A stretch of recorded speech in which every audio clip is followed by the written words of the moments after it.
Our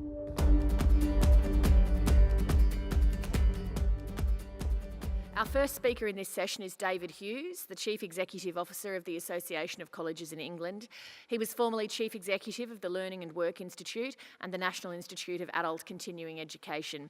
His presentation today is about the findings of a research project into the implications of marketisation in further education. Please make him welcome. Thanks, Lee, and good morning, everyone. It's fantastic to be here. I'm really excited. I'm feeling very privileged as well. I'm a member of the board of the World Federation, and it's superb to get the chance to talk to you. I've got a title for my presentation, which is as long as you can get, I think. It comes from some research that we commissioned with Professor Keep, who is at Oxford University, if I can get this to work. All right.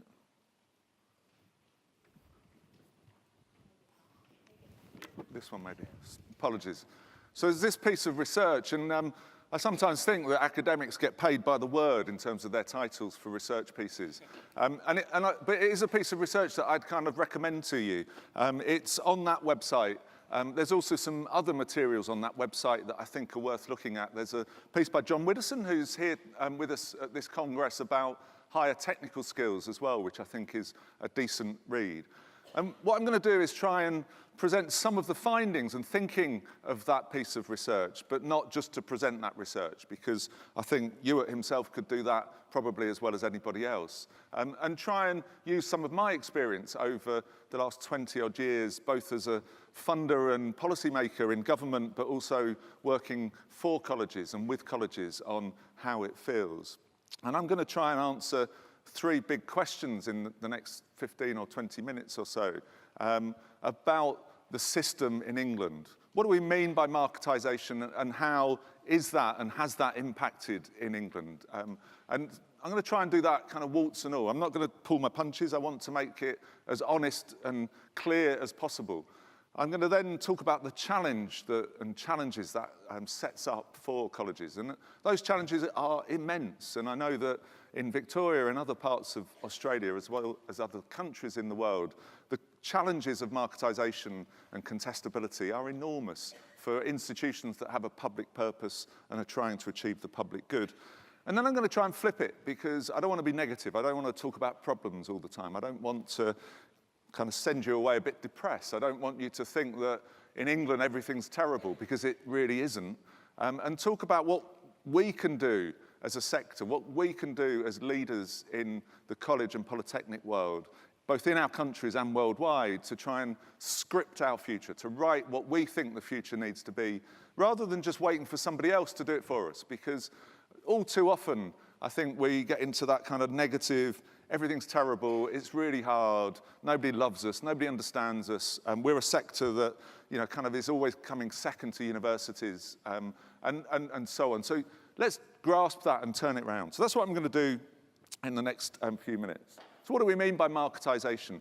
There's all sorts of, you know, kind of theory, and I'm sure there's some economists in the room who could tell us about, you know, Adam Smith and the kind of pure market theory. And I'm not going to go into that.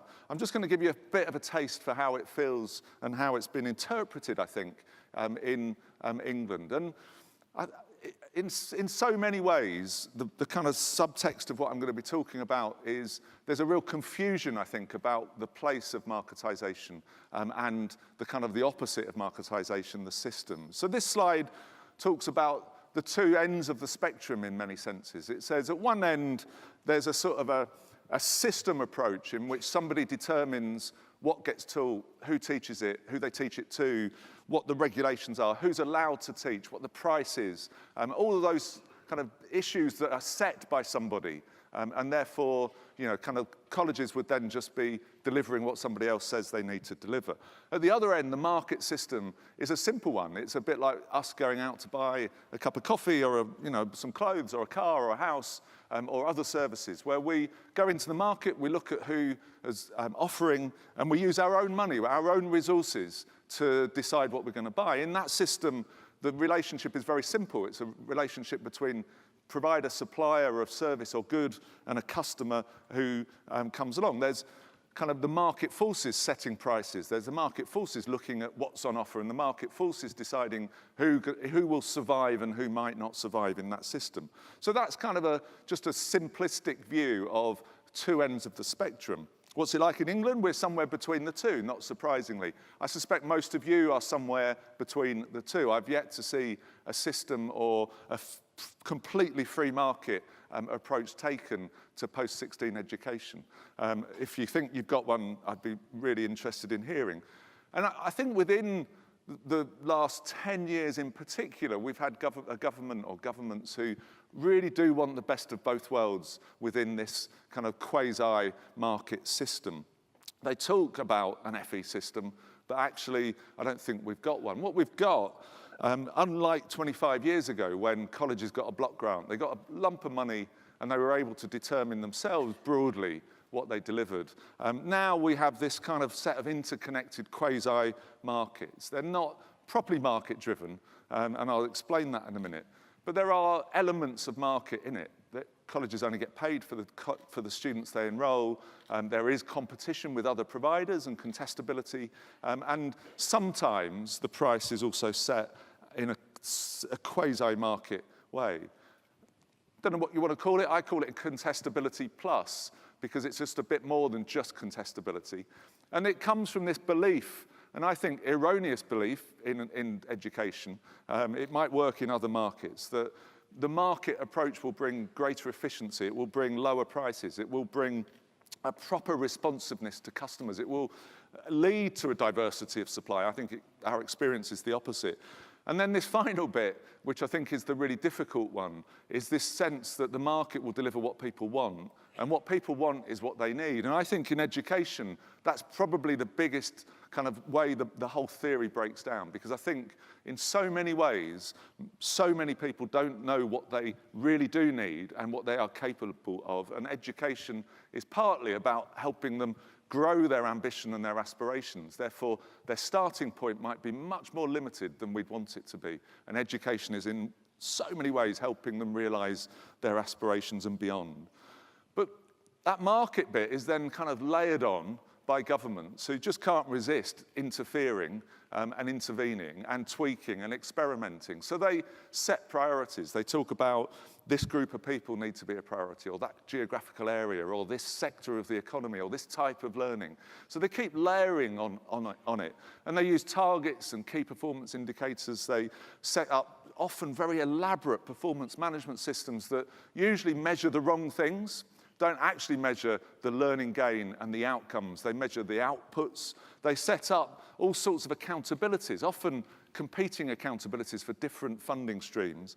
And they set up, again, very elaborate and very detailed financial and quality audits, which kind of really restrain and constrain what colleges can do. So on one side, the customer is king, and on the other side, the minister is queen. And we have this kind of right royal battle between the king and the queen to determine what goes on. And that battle really affects the way colleges have to behave in the system. This is a picture of the funding system that besets colleges in England. On the left-hand side, you see 8 or 9 different funding streams that they have to deal with. Every single one of those has different rules, regulations, measures of success, eligibility needs. And on the right, that's just to kind of balance it, it shows you how they spend their money. The most important bit of this, I think, is just that there are a lot of them. I'm not going to go into it. And that it's very, very difficult to think about how a student would navigate through those different funding streams. Because what colleges do day in, day out that's so exciting is they take people and they help them go on a long journey that might not be episodic, it might not be just continuous like an escalator, but a journey through learning to realize their talent and to realize how fantastic they can be as individuals. And it makes it really difficult when the funding is so atomized. The other thing that we have in England is this, and this is the outcome really of the interfering, the kind of the tweaking of the system. So we have all of these organisations kind of literally swarming around the colleges and kind of besieging the college with the rules and the regulations, kind of prodding the college to see if they can make the college work a bit more effectively, trying to get the best out of the college. Could you imagine what it feels like to be in the middle of that? And of course, in that picture, there's no student. There's no student at all. So where do the students fit? Because my technology skills aren't kind of 3D, I couldn't work out how to fit the student in, because so often the student is driven out of the thinking, because actually the audit, the quality, the measures, the KPIs are much, much more important, sadly, to lots of those people in lots of those boxes. I won't explain all of them. If you want to ask me later, I can give you a detailed version of what they're prodding the college for, but I'd be here until about Sunday. So it's not just the funding streams are atomised, it's not just the besieging from all of those different organisations prodding and tweaking and asking for information. It's also a real confusion about who the customer is in this system.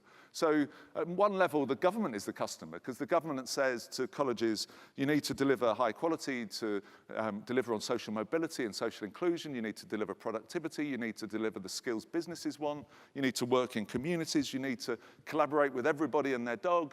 So the customer is government in some ways. Students, of course, are customers, but their choices are often very constrained by what the government says the college is allowed to deliver. The employers are customers, particularly in the apprenticeship scheme, where the government has almost literally handed over full control to employers to get the apprenticeship schemes they want, and there are all sorts of issues with that. The balance of need, I think, is really skewed in that. And locally elected mayors, we've got a kind of a strange devolution in England. So England's quite a small country, but cities like Manchester and Birmingham and Bristol are getting elected mayors who are given more power in this system, and therefore, again, are kind of prodding the college and saying, can you deliver what we want as well, please, just to add to that kind of confusion. And as I said before, in each segment, in each funding stream, in each of the different customer groups, people are saying, this is what we want and this is how we want it. And it's not the college able to determine lots of those issues themselves. So it raises, I think, a whole set of fundamental questions. And these are big questions, and I think they've been emerging, actually, over the last day of this conference. We've talked quite a lot about what we need in terms of learning for the fourth industrial revolution, for the technology that's coming, the technology that we've got. And I think it raises that really, really important issue about what is a college or a polytechnic or a TAFE. I mean, the language doesn't really matter. In my language, the college. What's the college for? How does it fit within the education system? How does it fit within civic society? What's its role in places as a public institution? Because at the moment, all too often, colleges are seen as just another provider, just somebody who can come into a market and deliver. If they deliver well, they'll be paid. If they don't deliver well, they won't be paid. And I think that's too reductionist. I think that ignores both the reality of what colleges do now, but even more importantly, it ignores the potential of what colleges could do in the future. So not simply another provider, but if they're not simply another provider, are they there for the public good? And what do we mean by the public good? How do we measure that? How do we make sure that we as colleges understand what public good means and we're ambitious for the communities that we operate in, that we're not just simply taking the money that's available, delivering a little bit of training and kind of thinking that all's well, that we're proper leadership organisations within our communities, making sure that the fourth industrial revolution is a success for people and citizens and communities and employers rather than a bit of a disaster. And then how should the government relate to them? I think this is the most difficult thing for governments. They kind of understand contracts, so they understand where they can write a specification that says, deliver me 1,000 learners getting 20 different qualifications over the next 2 years and we'll pay you Y amount of dollars or pounds. Because it's simple and it's kind of measurable and it fits within their kind of audit regime of life. But actually, if we're talking about colleges as being much grander than that, about their purpose being so much more than a short-term deliver a bit of learning and hope that those people get into work, that we're helping citizens become agents, helping citizens cope with the changes that they're facing, helping citizens become, as we've heard this morning, that T-shaped kind of individual who will be able to go through life, changing and adapting, resilient to the changes that happen, perhaps even leading the changes that are happening, then actually you can't encapsulate that in a simple contract that says, deliver X and we'll pay you Y. It is really not as simple as that. It's much more complex and much more exciting. And then the final bit that really kind of puzzles me, and I'd really welcome some thoughts and some help with, is about accountability. In a market system, the accountability is very simple. If you deliver a service people want, they'll buy it. If you don't, you go bust, and that's straightforward. It's problematic, of course, but it's straightforward. In a more kind of public good system, you end up potentially, and this is the worry, I think, with a monopoly position. The government worries about saying to somebody, you're the main provider of this service for the whole of this city or this region or this area. So there's a big issue about accountability. How do we make sure the institutions are not just kind of floating along, taking it easy, not really pushing, not maximizing and optimizing what they can do? So the accountability question, I think, is really important. How are you accountable as a college to your community? What is your community? How are you accountable not just to the students you have, but to the students that you might have in the future or might need to have, to the people who are reluctant learners? You know, lifelong learning is a tough one because probably half the population from the surveys I've been involved in previous jobs don't actually think learning's an important thing for them. They need persuading, they need encouraging, they need support, they need to become kind of agents. They're not customers. They're not people who wake up and think, I'm going to go and do some learning, where can I do it? They need that persuasion. So how are you accountable to them? The people who aren't even potential students or learners, they're reluctant learners. So accountability, I think, is critical. The challenges for colleges, I think, are legion, and I've touched on this a bit. I won't labour on it. The thing I'd say most about this is the quote at the bottom. It's a quote in the sense that I've said it. So it's not from some sage, you know. I can't say it was Aristotle or, you know, Nelson Mandela or anyone. It was just me. But I think it's a quote that I kind of want to put into the words of government because they aren't sure what they want, but they really know that they're not getting what they want. It's that classic thing that confusion about what the system will deliver that's part of the biggest challenge that colleges face. I think we can do something about that, and I'll come to that in a minute. So for colleges, it feels terrible. It's short-term, it's kind of interfering, it's low margins, it's competition from universities and schools and independent training providers, there's uncertainty, there's no long-term horizon they can plan on. You know, colleges are big businesses at heart. People might not like the term, but they're employing lots of people, they've got to worry about their money, they've got to think about their investment in capital, in people, in facilities and so on. And actually, the system doesn't really lend itself to that because everything is short-term. Everything is dominated by a narrative about survival. One of the slides I put up just now said there's a 0.1% aggregate surplus of colleges in England, 0.1%. No business sector could survive on a 0.1% surplus. You need at least 4 or 5% to be able to invest in the future, to invest in quality, to invest in change, to invest in facilities. So it feels pretty bad, and what it needs, and what we've got in England, is colleges doing a superb job of coping with all of this. And they cope with it because they've got fantastic leadership and governance. They've got superb financial management. They've got a real sense of their purpose and their USP, their unique selling point, the things they do really well. And that allows them to just about cope, to get on and to be opportunistic, to find the crumbs of money that come off the table of government. And that they are successful, but in a very narrow way, and it's not very sufficient. And then there are some tensions in all of this. The tensions between colleges that, because of their public service and their public purpose, are trying to include everybody and therefore get a reputation for being second chance places. But at the same time, there are colleges delivering some of the highest quality, high-tech learning and training and education possible. And that's a big tension they have to deal with. There's a tension between national, local, there's a tension between the social aims, the economic aims, between competition and collaboration. The whole funding system, the whole measurement system is predicated on competition for learners between institutions, and yet the government wants collaboration. I keep saying to them, just design the system for collaboration rather than competition and you'll get it. Because people in the education sector generally are much more collaborative than they are competitive. And then the biggest, I think, tension in all of this, which doesn't get talked about enough, is this tension between what employers say they want, and I say they want or claim they need, because I'm not sure they always know. What they need often is somebody to fill a job today or yesterday.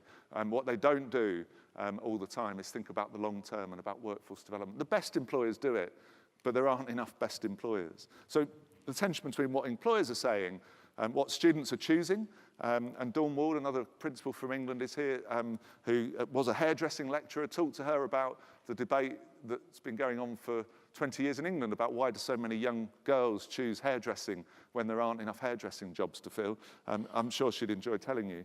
And then what government says it needs. That tension between those three, I think, never gets played out very successfully.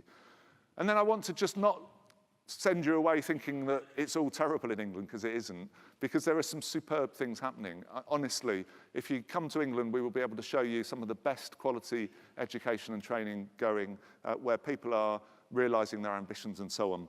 I've been very, very open and candid about it, because I think we need to face up to the reality. We know that colleges are doing great things, but we know they could do so many more great things with the right support, the right investment, the right system to be able to help them do that. So what can we do about it? What can we do to try and grasp the opportunity of the system and the position we're in?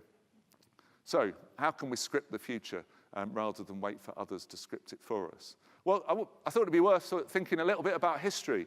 And what's really fascinating is when you look back to the 19th century, when there was the sort of the first and second industrial revolution going on, these mechanics institutes started up. They started up in Scotland, but quickly spread around the world. And in Victoria, the state we're in, of course, there were around 1,200 established in the 1850s. 1,200 mechanics institutes helping people, ordinary people was the phrase they used, to get the skills they needed to be able to make the technological change of that age a success rather than a disaster. And I think we should take inspiration from that. I think we should say, let's go back to that heritage, because the Mechanics Institutes in many instances were the genesis of the colleges and the polytechnics and the TAFEs and the universities that we've got today. So let's go back and look at that and say, how do we use that technological revolution, that industrial revolution, to influence and to kind of to blossom a set of institutions that could meet community needs, people's needs, ordinary people's needs, and make it a success. That seemed to work then, so what's our solution now? Well, I've got a kind of the start of a vision for the 21st century, for the fourth industrial revolution. I'm not suggesting this is the answer, but what I am suggesting is that we all need to develop a vision for the future. And I think place is really important. I think we have to look at the community in which a college sits, and I mean diverse communities probably, the place it sits in, and say the college is there to make sure the economic, the social, the cultural aims of that community are met. I think that's a fantastically grand vision, but I think that's what colleges should aspire to do. For people, not just for work, we've heard a lot about life as well. If you're going to work for maybe 50 years, you're going to have at least 30 years of retirement if you do well. That training for work and life, I think, is really important. Training in partnership with employers, not just providing them with people who can do a job today, but helping them stay successful and develop their workforce over time, and delivering on those wider, grander vision and aims of government as well, which are on there. So grasping technology, making sure it works, and developing people to cope and deal with it. We can achieve this, I think, if we are positive, if we say that we can do this, that we turn around to people and set our own vision for them. Nobody wants to work with people who are negative. Nobody wants to work with people who say, oh, it's all too tough. What they want is people who can say, do you know what we can do to help you? And I think colleges have got to do that. I think we've got to be so positive about what we can do, and so collaborative in setting the vision. Focused on the future, focused on the positive. I'm going to finish just telling you a little bit about this campaign that we've got in England next week. And I'd really love it if some of you could join in the campaign through social media. What we're trying to do I think for the first time, is bring together college leaders, college staff through their unions and students to start to make noise, to get people talking about why colleges matter, why they love their college, why the college is so important to them. We've got loads and loads of people coming down to Westminster, to Parliament to do a lobby. We've got a march that will end just outside Parliament with speeches. We've got all sorts of antics and stunts going through the week. But I'd really love it if you've joined in. I think we've got to do more of this. I think we've got to assert that colleges are important, that they are intrinsic to the success of our future economy, of our communities, for our citizens. So this is what we will be doing in England. I think there's a role for the Federation across the world to do that as well. I think there's an important confidence that we need to foster amongst ourselves. I've been here for sort of 48 hours talking to people, and every conversation I have is inspirational about the things that colleges do for people. We've got to grasp that confidence and grasp that inspiration and sell it to the world. Thank you very much.